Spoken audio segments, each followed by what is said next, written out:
Quisiera agradeceros por poder compartir con vosotros este momento. Desde el punto de vista de la plataforma, el venir aquí forma parte de una campaña en contra del incremento desmesurado de la tarifa de agua en Madrid. Lo comentaremos después, pero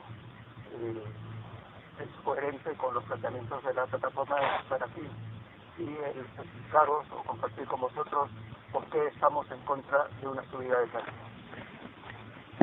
Anualmente, según ley, la tarifa de agua aplicable por el canal Isabel II se aprueba a propuesta del propio canal por el gobierno de la comunidad. El canal Isabel II hace una propuesta de revisión de la factura de agua, pasa unos trámites, por ejemplo, la revisión del Consejo Económico y Social, que emite una opinión que no es en absoluto vinculante, pero sí analiza la propuesta, pasa al gobierno, a la asamblea, se aprueba y es aplicable desde el 1 de enero del año subsiguiente. Normalmente este ha sido el proceso desde 1984 y la tendencia ha sido a incrementar la tarifa en el orden del incremento previsto del IPC para el año en el que se va a aplicar. Esto se consigue actuando sobre unas fórmulas que se utilizan para determinar la cuantía monetaria de la tarifa. Ahora explicaremos en qué consiste la estructura tarifaria.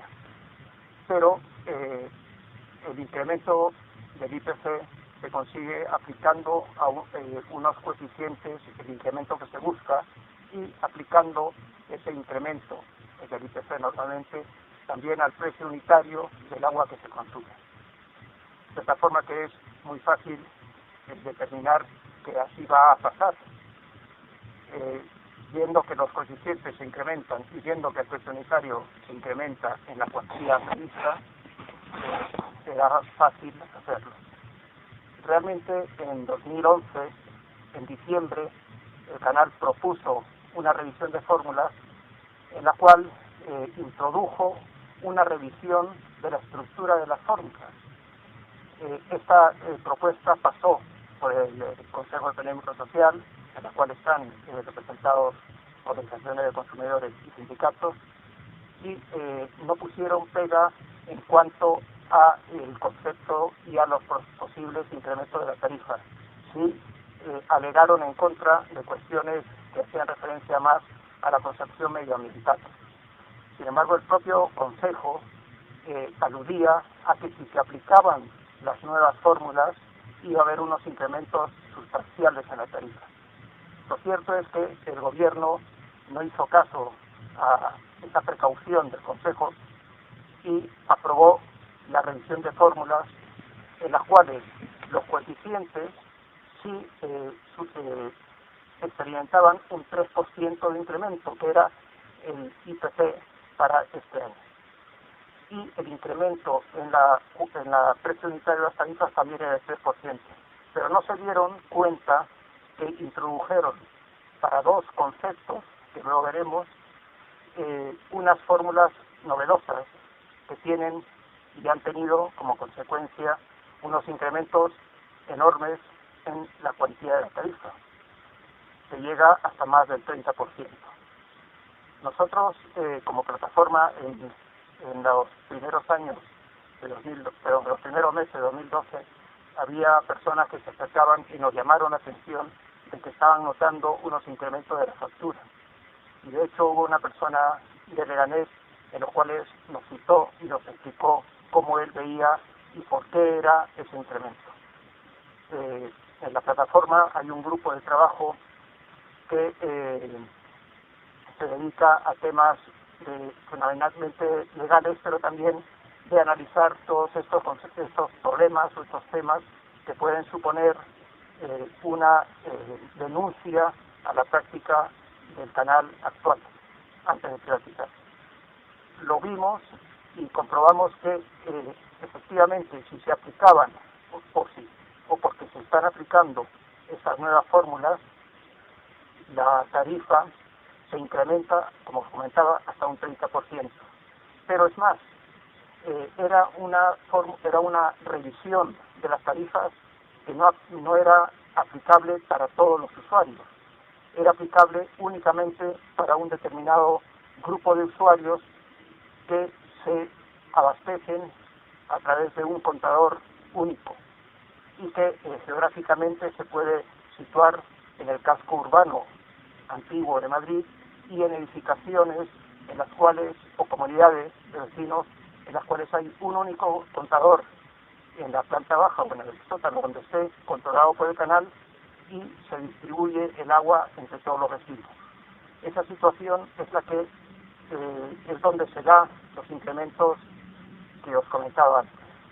Sin embargo, en viviendas unifamiliares o en nuevas viviendas construidas posteriormente a la década o a finales del siglo pasado, ya todas las viviendas tienen un contador por vivienda, contratado por el canal de Isabel II. Esos casos no experimentan los incrementos que comentaba y solo se incrementa la tarifa en un 3%. Es decir, aplicar la revisión que se aprobó en diciembre del año pasado supone una revisión que no es equitativa, no es uniforme y se aplicó de una forma opaca porque se introdujo en todo la revisión general de las tarifas sin justificar por qué se introducían estas fórmulas y la necesidad de conseguir estos incrementos. Cuando nosotros vimos esto, nos surgió una incertidumbre. Dijimos, bien, desde el punto de vista de la plataforma, podemos denunciar un incremento de tarifas, pero lo que nos preocupaba es si ese incremento estaba ligado al proceso de privatización. Y vimos que efectivamente, porque donde se da el incremento de la tarifa que os comentaba hasta un 60 u 80% es en un concepto que afecta al mantenimiento y conservación de infraestructura, que se llama la tarifa o la cuota de servicio. Y esto, con esos incrementos tan sustanciales, cualquier comprador del canal se ve gratamente sorprendido de tener una cuota de servicio que va a tener que financiarla él. El mantenimiento y conservación, cualquiera que sea, lo va a tener que financiar. Entonces vimos que efectivamente es una jugada coherente con el proceso de privatización, por lo que busca es configurar una estructura atractiva para cualquiera que sea el comprador. Y con este razonamiento asumimos el denunciar la subida de tarifas en el contexto de la privatización del canal. Pero es más, también el canal y los usos que abastece el canal, específicamente los usos domésticos, que son los usos que nosotros estamos denunciando, tienen consideración de derecho humano.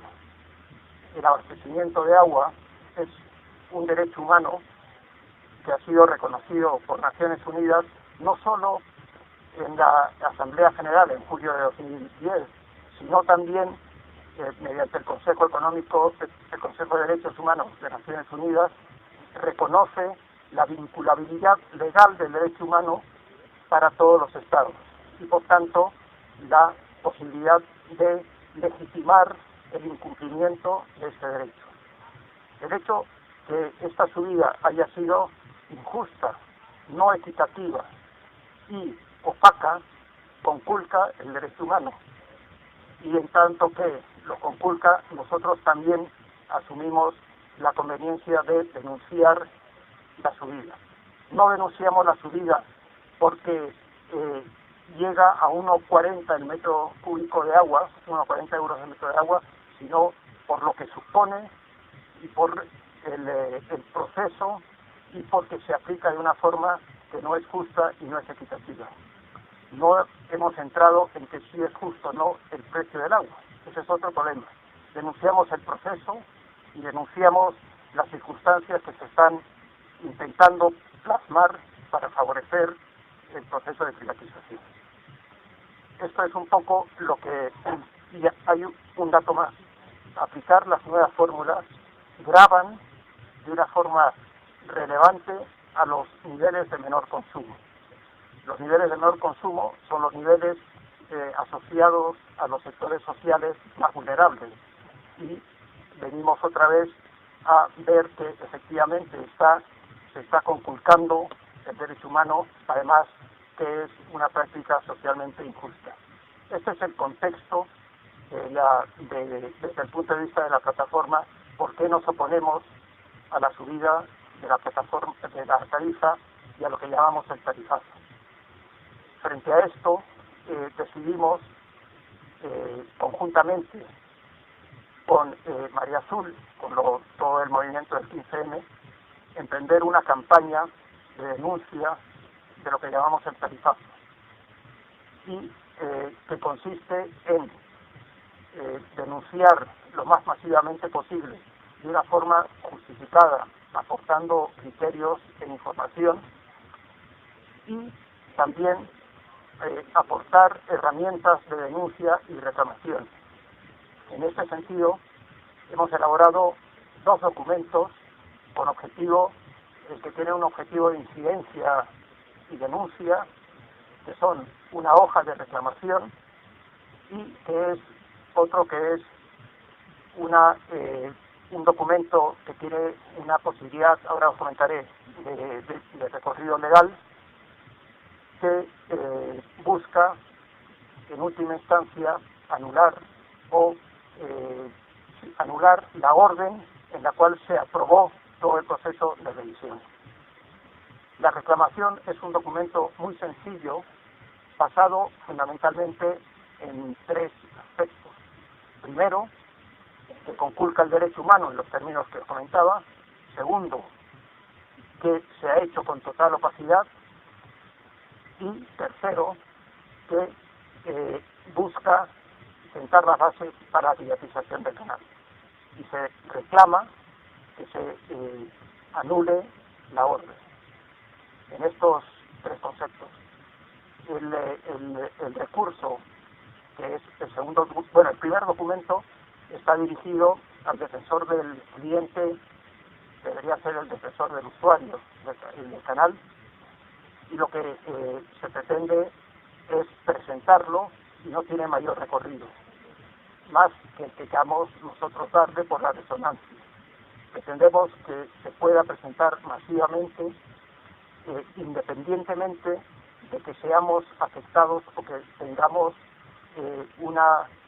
seamos usuarios directos del canal.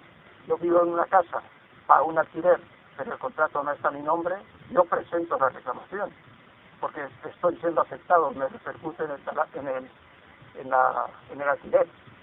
Yo estoy legitimado. Me da igual que lo pague porque tengo la factura o no. Esa es la reclamación. Cuanto más presentemos en el canal, mejor.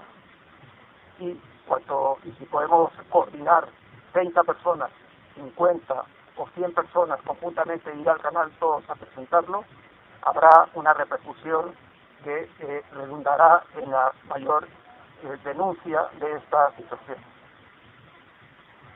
El recurso tiene otra componente. El recurso está dirigido al Consejo de Administración del Canal de Isabel II. Y conceptualmente se basa en los mismos puntos anteriores, pero añade e incide en uno que es muy importante. Las tarifas de los servicios de agua son competencia local y tienen la consideración de canon. No pueden ser aprobadas por otro ente que no sean los propios gobiernos locales.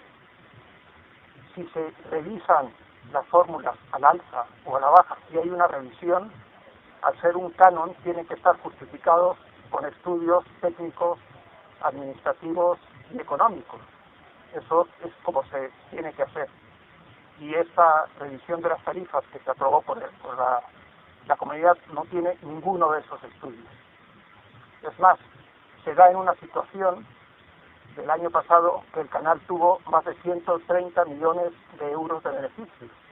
O sea, no hay una justificación económica que ampare una subida de las tarifas de la cuantía que se ha materializado. Se rompe la dinámica, incluso, os comento, en 2009-2010 se congelaron las tarifas. O sea que y en 2009 fueron 150 millones de beneficios y se arrulla. Entonces no ha habido un cambio sustancial que lo justifique. Ese era otro de los razonamientos para forzar la coherencia en el proceso de privatización. Bien, el recurso introduce este aspecto porque conculca la autonomía local y se presenta al Consejo de Administración con el colorario de que si no se encuentra competente o no se considera competente el Consejo para resolver este recurso, tiene que tramitarlo a los órganos administrativos adecuados. Y entonces puede tener un recorrido legal. Y ahí empezaría y veríamos cómo se puede afrontar el tema. Nosotros entendemos que esta segunda herramienta de incidencia y denuncia tiene que ser presentada por los presidentes de las comunidades. Si yo soy presidente de la comunidad, estoy facultado para justificar mi oposición a este incremento de las tarifas y puedo rellenar o cumplimentar el recurso y presentarlo. Si yo no soy presidente, puedo hablar con el presidente y que convoque una reunión de la comunidad. Si la presenta y figura en el orden del día, aunque se apruebe o no se apruebe, ya como persona que está afectado por las tarifas, también, según los compañeros del grupo legal, también puedo presentar el recurso con los mismos recorridos. Es decir, nosotros llamamos a todas las personas a presentar la reclamación y también trabajar en el contexto de las comunidades para que se presenten los recursos. En este contexto vemos que es importante el trabajar con las asociaciones de vecinos y desde el punto de vista de la plataforma nos resulta más fácil porque la federación es una parte de la plataforma, pero debemos ampliar las medidas y el esfuerzo para que se presenten cuanto más recursos mejor en el contexto que os comentaba. Este es un poco el tema tal como lo vemos desde la plataforma, la situación de oposición, desde dónde la vemos y qué herramientas hemos definido. Quería ahora comentaros un poco la estructura tarifaria del canal y algunas experiencias, incertidumbres e inquietudes que han ido surgiendo en otras asambleas, en otras reuniones. Normalmente la estructura de tarifas de los servicios o empresas de agua se contempla según el uso que se dé al agua. Por ejemplo, el canal diferencia los usos domésticos de los usos comerciales y de los usos industriales. Y esto está bien hacerlo, porque los usos domésticos son los que tienen consideración de derecho humano y tienen que tener un tratamiento acorde con lo que se establece en toda la doctrina que se ha ido elaborando sobre el derecho humano al agua. Los usos comerciales e industriales están asociados a actividades productivas y no pueden tener la misma consideración. Tienen que tener incluso distinto precio. No es lo mismo el agua para beber, el agua vida, que el agua asociada a la producción. Tiene que tener distinta consideración y distinto precio. Entonces, esta diferenciación de usos, que lo hace el canal, también lo hacen casi todos los operadores de agua, es adecuada. Eso es por cuanto al uso se refiere. Luego, también es una práctica muy buena lo que se llama la gestión de la demanda en el hacer de distribución de agua y abastecimiento en relación con el consumo. Y es que no es justo que quien consuma menos agua pague como el que consuma y derroche agua. No es razonable. Una persona que hace un uso sostenible del agua debería estar primado frente a otras personas que la usan de una forma irracional e irresponsable. Y esto se organiza mediante una escalera de precios, o organizarla como se llama por bloques. Y es una escalera en la cual el primer peldaño tiene un precio hasta un volumen de consumo. A partir de ese volumen se da hasta el segundo peldaño, que hay un incremento en el precio del agua sustancial, y luego un tercer peldaño que se da un incremento muy grande, de tal forma que las personas están inducidas por el precio a consumir de una forma razonable. Y esto, que se llama estructura de bloques, el canal lo ha implantado y es una buena práctica. Por ejemplo, tengo aquí unos datos para que veáis.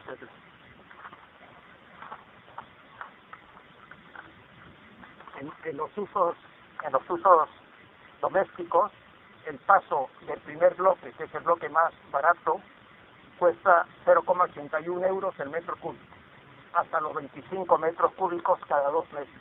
Es decir, si yo consumo menos de 25 metros cúbicos cada 2 meses, pago 0,8168 euros el metro cúbico. Pero si me paso a 26, el 26 metros cúbicos lo pago a 1,18 euros el metro cúbico, es decir, un 45% más. Y así hasta 50. A ese precio que es 1,18. El 51 metro cúbico lo pago a 2,42 euros el metro cúbico. Es decir, un 196% más. De tal forma que hay una estructura en el consumo que induce a quedarnos en los 25 metros cúbicos. Es así. La revisión de la revisión que se hizo de la tarifa implica unos incrementos mayores en el primer bloque, en el primer escalón. El segundo son menores los incrementos y en el tercero menores. Es decir, por eso que os comentaba que incide en las menores consumos, lo cual no es coherente con la propia concepción, con la propia definición conceptual de la gestión de la demanda. Bien, así es como se estructura el consumo y cómo se cobra, ¿no? Cada uno de los usos que os comentaba tiene un escalón. El uso doméstico tiene un escalón de precios, son 3 escalones, hasta 25 metros cúbicos, hasta 50 y más de 50. Los comerciales lo mismo, los industriales lo mismo. Y la tarifa tiene en cuenta el consumo con esta condicionante. Eso es lo que se llama la parte variable de la tarifa, porque varía según el consumo. Luego hay otra parte que es fija, y es la que nosotros, todos los que tenemos un contrato con el canal, pagamos por disponer de las infraestructuras de los distintos servicios que aporta el canal. El canal, en la gestión del ciclo integral de agua, está involucrado en 4 servicios asociados. Uno, que es la captación de agua en cabecera. El canal tiene que captar el agua, o bien a través de presas, o bien mediante explotaciones de agua subterránea, y necesita grandes infraestructuras. El canal cuenta con 14 grandes presas en cabecera de los ríos, y luego tiene que, una vez captada el agua, potabilizarla, y después de potabilizarla, transportarla a los depósitos de regulación. Todo ese proceso, todas esas infraestructuras, se llaman las infraestructuras o el servicio de aducción, captación, potabilización, distribución hasta los depósitos. Los depósitos, por ejemplo, son el depósito de Plaza Castilla en el subterráneo, el depósito que hay en Islas Filipinas que está debajo del campo de golf. Son depósitos donde se regula el agua y se distribuye a todos los vecinos. Ese es el segundo servicio, la distribución. La distribución es toda la red de tuberías que permiten que el agua llegue a nuestro domicilio, a las industrias, a los comercios, a través de tuberías. El canal cuenta con más de 16.000 kilómetros de tuberías. Es importante. Entonces, nosotros pagamos también disponer de eso porque nos permite acceder al agua. También, una vez que usamos el agua la vertemos al alcantarillado, a la red de alcantarillado.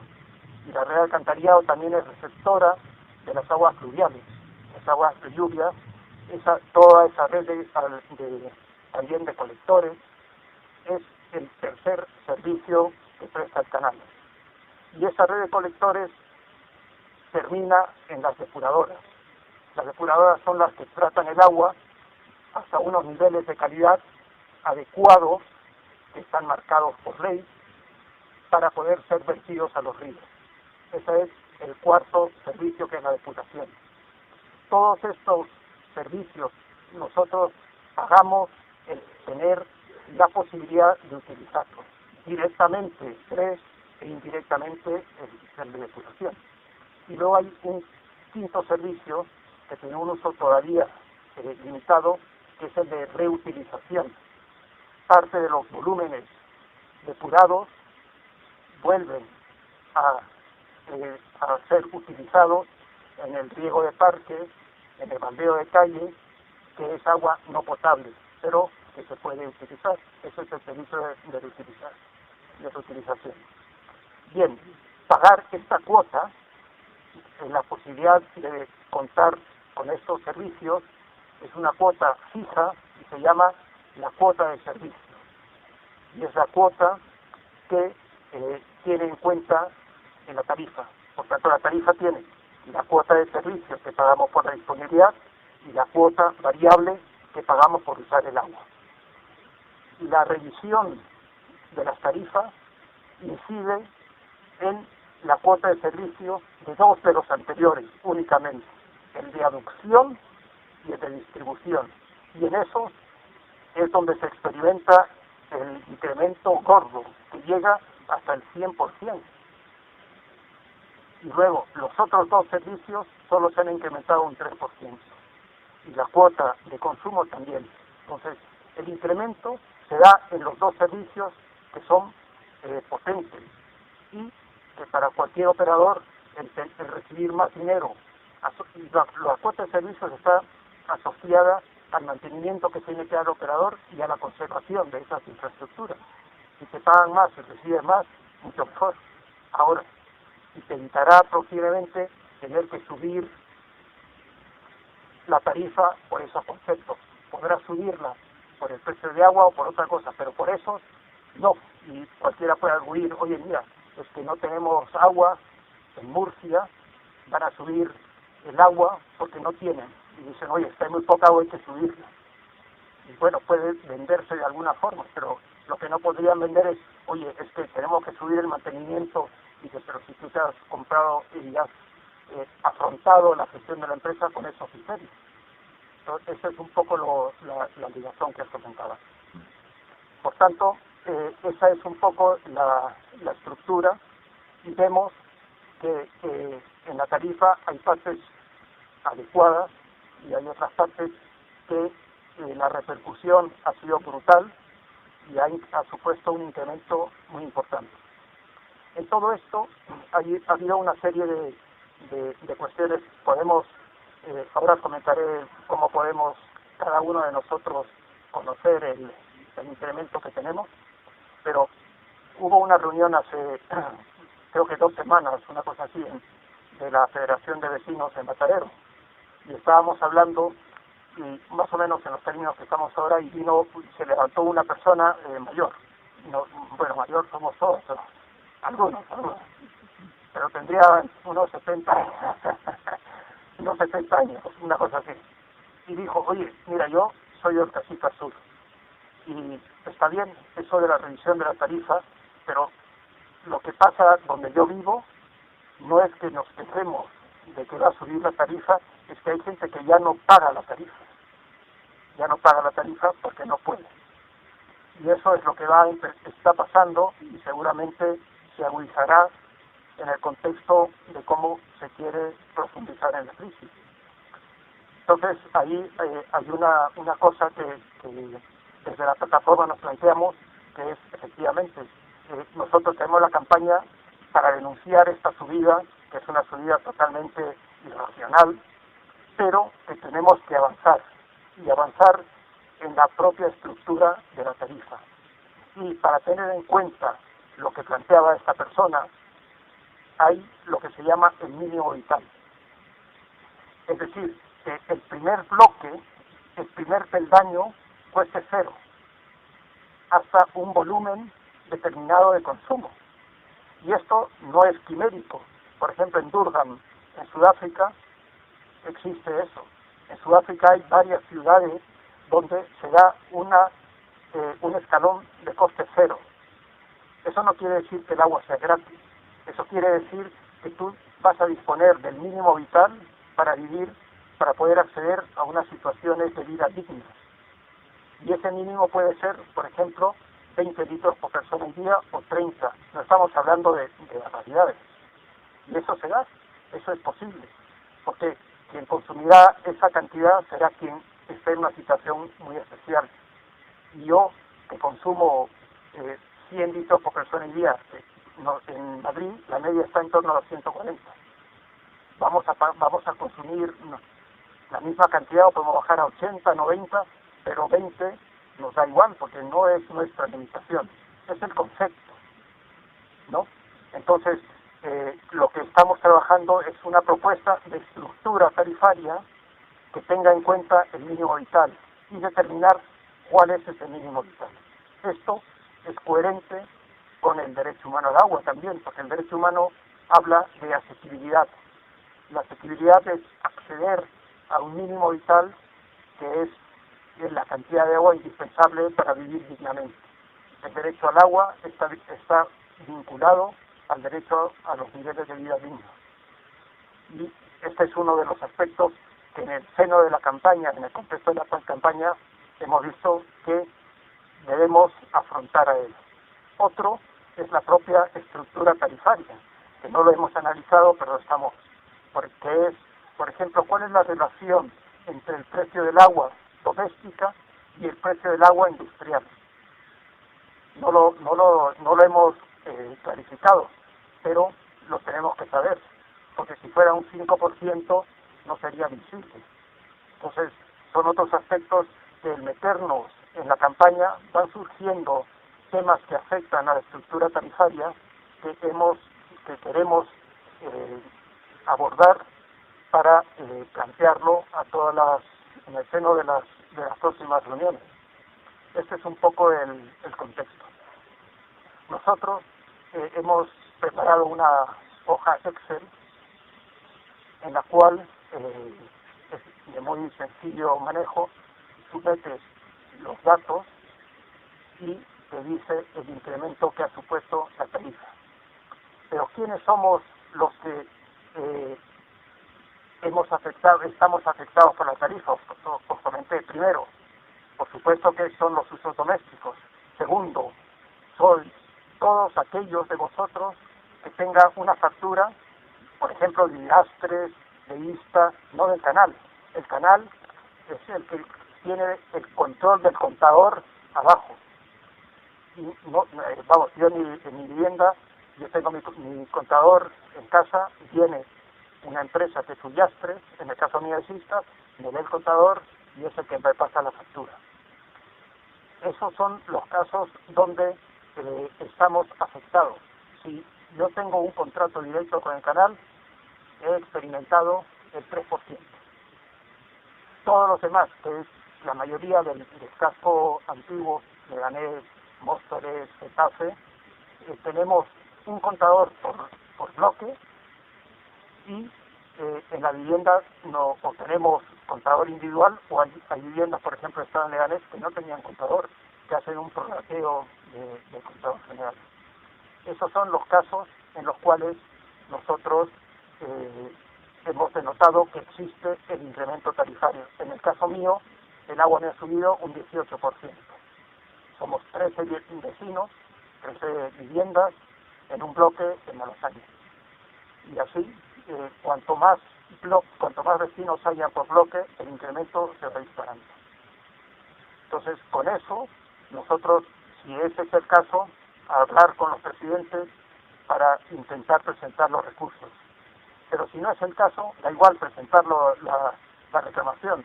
Ha habido gente en Ciudad de Los Ángeles que tenían ellos el contador en su casa, el canal, y han presentado.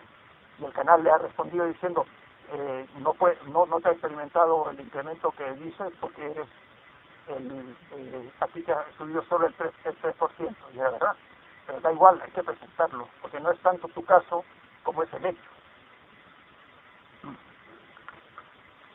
Si pudiéramos disponer de un proyector, proyectaba toda la estructura y obviar las limitaciones que tengo de explicarlo, pero esto es un poco lo que quería comentar.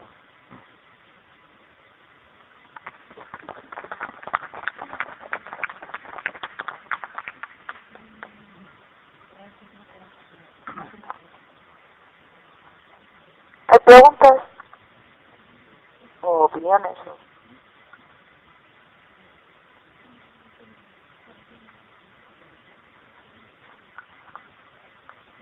Bueno, tengo dos preguntas. Una que no me ha quedado claro, porque comentabas que había dos partes de la cuota que no está relacionada con el consumo del agua, la de distribución y la de no sé qué, que le han subido un 100%. Entonces, ¿cómo puede ser que los que tenemos contador individual solo nos haya subido el IPC cuando esa parte nos ha subido el 100%? Esa era una pregunta. Y la otra es una pregunta un poco delicada, porque no la hago con mala intención, pero sí luego hace falta saber todos los datos para cuando quieres defender esto con los colegas o con la gente de la calle, explicarlo, es un reto que hay que saber. En la situación anterior de la gente que tiene el contador individual y la gente que tiene el contador colectivo, ¿cuál era?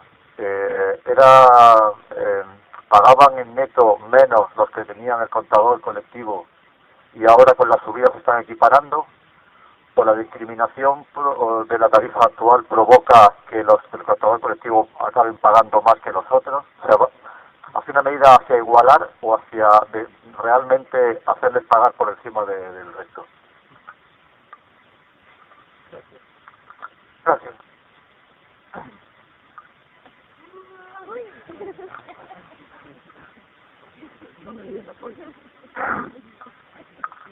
Por la pregunta. Bueno, la primera es porque es consecuencia de las fórmulas. Las fórmulas, al haberse desdoblado en dos fórmulas distintas, para el contador único utilizan la misma fórmula que años anteriores.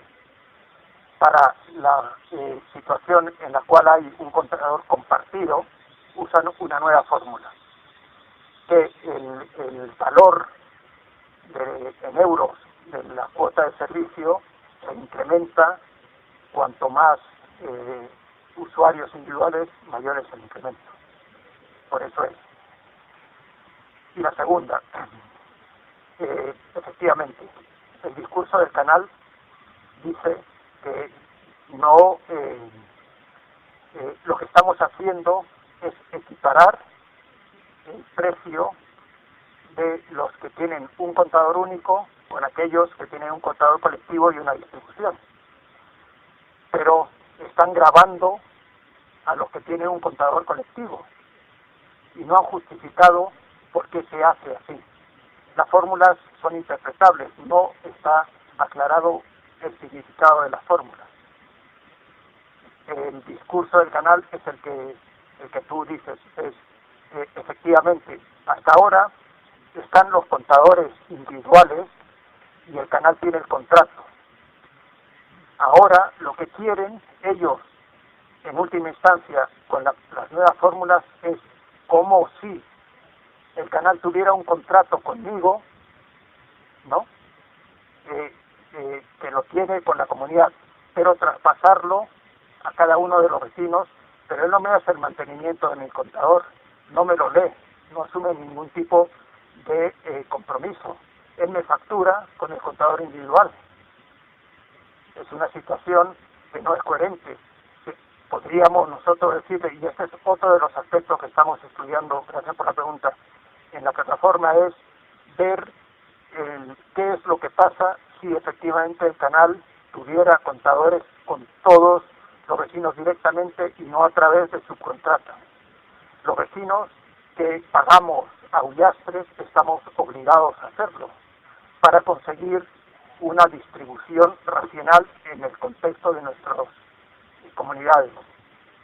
Entonces pagamos lo que consumimos, pero imaginaros que no hubiera contador en las viviendas, que eso hay en Leganés. Había un bloque que no tenían contador individual, entonces lo hacían a través de los coeficientes de cada vivienda, y eso no es razonable, porque puede haber una vivienda que viva una persona y tenga un coeficiente alto, y una vivienda con un coeficiente bajo que vivan 4 o 5 personas. No es la forma. El tener contador individual permite hacer las políticas de gestión de la demanda que os comentaba. El discurso que tú has dicho es el discurso del canal, pero lo dicen con boca pequeña y de una forma no se entiende, ¿no? Pero eso es. Y además, si estudia la estructura de las fórmulas, se están asignando un diámetro de contadores, y los contadores tienen distintos diámetros en función al volumen de agua previsible que van a suministrar. Por ejemplo, una vivienda individual está en torno a los 13 o 15 milímetros de diámetro de contador. Si hay un bloque grande, en mi vivienda son 30 milímetros, 3 centímetros de diámetro. Ya si suministran urbanizaciones, van hasta 40 y 50 milímetros. Entonces el diámetro representa la cantidad de uso que das tú a las infraestructuras. Por eso las fórmulas para determinar la cuota de servicio entra el diámetro del contador. En la nueva fórmula, el diámetro que entra es de 15 milímetros, arbitrariamente. Es decir, lo que nosotros estamos es denunciando una opacidad total en la revisión de las facturas. No sabemos por qué. Había unas personas que decían, oye, es que yo he estado viendo la inversión prevista y el incremento que va a suponer. Ese no es el problema. Eso es lo que nos tienen que decir ellos. Nos tienen que decir por qué suben la factura y en base a qué la justifican. No lo han hecho. ¿Entiendes? Va por ahí el discurso. No es tanto justificar que ellos que tienen previsto unos incrementos en inversión, han tenido 150 millones de beneficios, ¿sabes? ¿No? Eso es tal como lo veo yo. No es evadir el problema, lo vamos a estudiar. Lo estamos estudiando porque efectivamente habrá que afrontar eso y ver las fórmulas. Las fórmulas no están explicadas en ningún momento, la propia estructura. En las fórmulas intervienen en la de servicio, en aducción y distribución, intervienen el diámetro del contador y el número de usuarios. Y en el caso de la alcantarillado y distribución, el número de usuarios, nada más. Entonces, puedes analizar y parece que puede ser razonable, pero el problema es el cómo y por qué se ha hecho.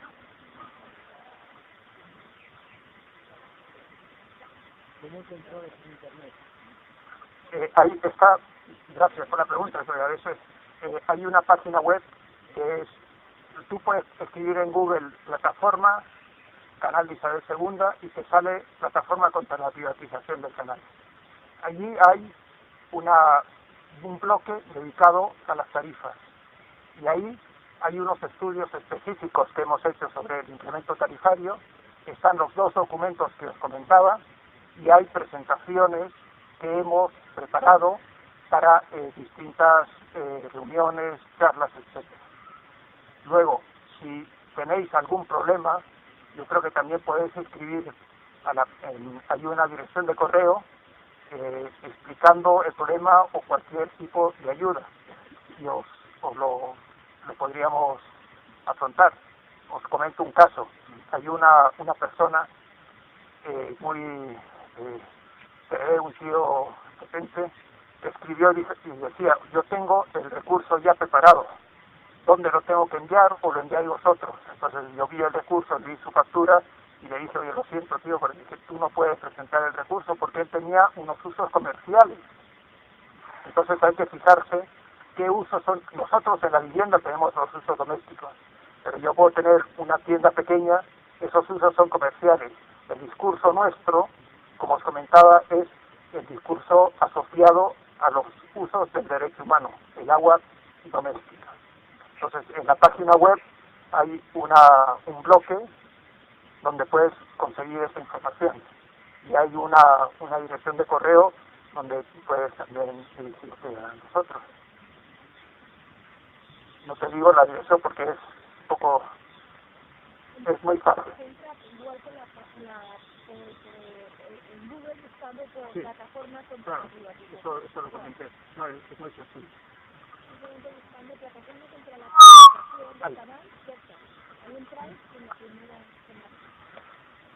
Igual ando yo un poco espesa, pero los que vivimos en viviendas así relativamente nuevas, que tenemos cada uno nuestro contador y nos llega el recibo directamente del canal, no hacemos ninguna. Sí, nos sube el precio hecho y que no somos de los que le sube, pero de todas maneras estaría también bien que reclamemos en plan general, o aunque nosotros no nos suban, reclamamos en plan general, ¿no? Lo hemos comentado, yo reclamo, porque yo reclamo, si a mí me afecta, yo reclamo. Me da miedo que me caiga otra vez. Bueno, yo reclamo no solo porque me afecta, y porque considero que esta subida es injusta. Todo el mundo está facultado para reclamar y denunciarlo, ¿no? Te comentaba el caso de esta chica de Ciudad de Los Ángeles que reclamó, y a ella le había subido el precio, reclama, va ahí y presentó la reclamación. Y está haciendo campaña en el seno de varias asociaciones de vecinos para que la gente reclame. O sea, no es el hecho que yo estoy afectado y reclamo, sino que es una medida injusta, no equitativa, opaca, y yo reclamo por eso. No, eso también la puedes ver y vas a ver que te sube el precio. A ti. No. Tú, en el caso tuyo, puedes poner tus datos de tu contrato y reclamas. Tú eres un usuario, no me afecta a mí, pero yo reclamo. No, yo ya reclamé. ¿No? Bueno, a mí me afecta, claro, en el 17, pero aunque no me hubiese, yo creo que cualquiera está facultado y legitimado para reclamar. Otra cosa es el segundo, que sí tiene un recorrido o un potencial recorrido jurídico, y ese es lo adecuado, gestionarlo a través de los cauces más que os indicaba antes, ¿no? O sea, presidente de comunidad, el presidente presenta al Consejo de Administración del canal y luego ya se verá si da lugar a un proceso o a qué. Pero esos son los dos instrumentos que hemos definido.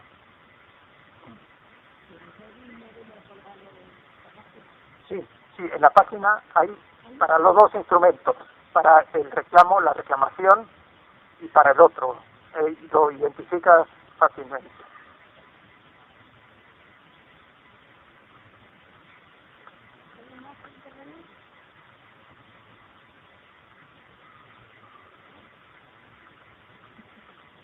Muchas gracias. Bueno, yo sí, creo que lo he explicado antes, pero bueno, en el caso de que nosotros alquilamos un piso,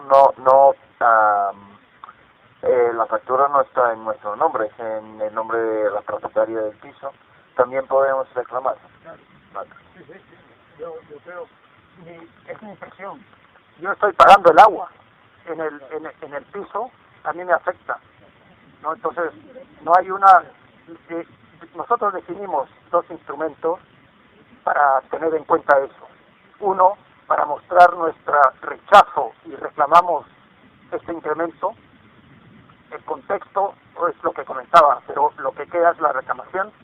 Y el otro es el que tiene una posibilidad de desarrollo jurídico que es más estricto en cuanto a la forma como se presenta. Pero el primero, la idea nuestra era, oye, ponemos mesas en la calle y que lo firmen, ¿no? Pero lo estamos explicando porque es un tema quizás técnico que tú no firmas en barbecho, ¿no? O sea que hay que explicar qué es lo que estás firmando. Pero el texto de la reclamación es explicativa de por qué estás reclamando.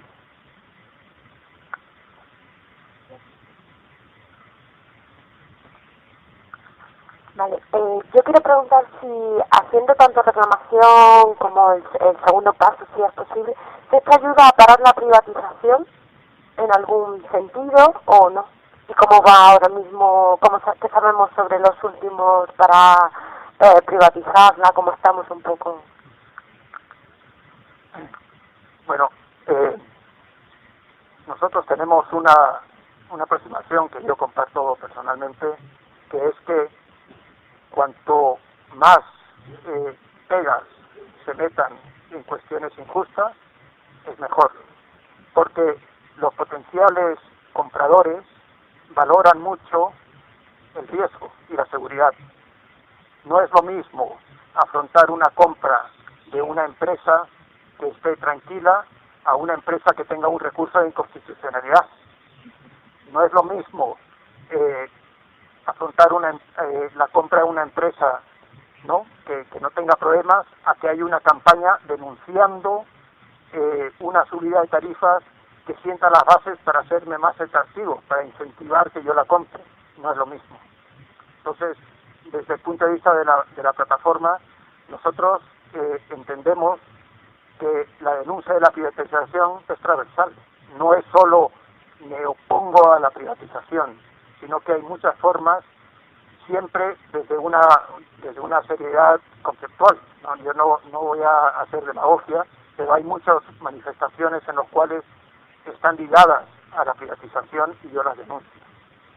Y el otro tema, aprovecho para comentaros que el miércoles en el Ateneo va a haber una sesión a las 7, donde vamos a afrontar precisamente el tema cuál es la situación actual de la privatización, y un segundo bloque en el cual yo, apoyado ya en diapositivas, podré glosar más todo lo que se está comentando. Pero nosotros tenemos el convencimiento de que el proceso de privatización sigue. O sea, no es que se ha parado. Hay algunos aspectos coyunturales que no necesariamente son lo que nos ha dicho y ha ruido Aguirre y González, de que no hay compradores, porque sabemos que hay. Pero hay contradicciones. Hay también contradicciones en la forma como quieren vender y los compradores como quieren comprar. Y están buscando una situación quizás de consenso entre las dos partes, y también es innegable que la situación en España es una situación de riesgo. Entonces, hay muchos factores que han influido en que la privatización se ralentice, pero no se ha parado. El hecho de que se ha formado una nueva empresa en la cual ha pasado más del 95% de los trabajadores a la nueva empresa, es un hecho de que el proceso continúa, aun cuando la nueva empresa siga siendo pública. Pero es una empresa pública que se va a vender y que no tiene el control efectivo por parte del canal de Isabel II tradicional, el ente que llaman, porque lo han dejado con 20 y tantas personas no cualificadas. Y sin embargo le asignan al ente las funciones de control, planificación estratégica y control de la empresa, 20 y tantas personas. Y la nueva empresa, 2.700 y pico. se están situando y avanzando en la privatización, pero en una forma en que la nueva empresa no va a tener un control por parte de los poderes públicos. La nueva empresa tiene un consejo de administración de 3 personas. No sabemos muy bien quiénes son, pero comandadas por González, que sabemos que es una persona de cachadura moral bastante cuestionable. Es un chiringuito. Se va avanzando en ello. Y nosotros, precisamente, desde el punto de vista de la plataforma, tenemos otros ejes de trabajo, además del de las tarifas, y es uno de ellos el de la transparencia, en la cual estamos tratando de clarificar cuál es la situación de esta empresa nueva y su relación con el canal de Isabel II. La nueva empresa se llama Canal Isabel II Gestión, Canal Gestión. Seguramente las tarifas de agua ya lo habréis visto, lo que tengáis tú, por ejemplo, ¿no? Pero si todos los demás que tengan contador único para todos, podéis pedirlo a vuestro administrador y tendréis, yo le pedí al administrador la factura de agua, me la dio, ¿no? Y ahí figura Canal Gestión. En definitiva, se sigue avanzando. Ahora yo estoy convencido que las cosas están latentes, pero se van sentando las bases para que se privatice. Así es. Y por eso la conveniencia de redoblar la denuncia. Y en estos temas, por ejemplo, era fundamental para la plataforma el ligarlo con la privatización, no de una forma torticera, sino real. Analizamos el tema y vimos que efectivamente, oye, esto está en la línea de la privatización.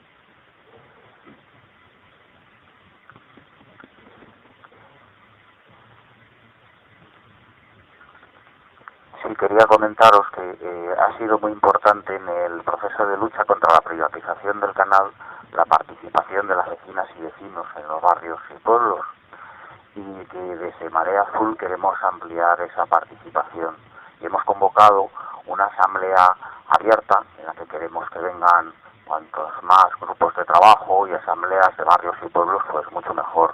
Esta asamblea abierta va a ser el día 7 de noviembre en el Centro Social La Morada, que está en la calle Casa Rubuelos 5, en el barrio de Chamberí, Metro Quevedo.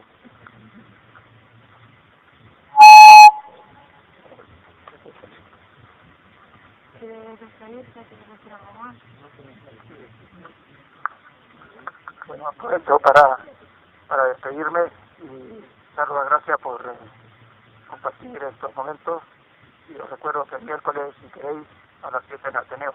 Está bien apoyar también el Ateneo, que está en una situación delicada, ¿no?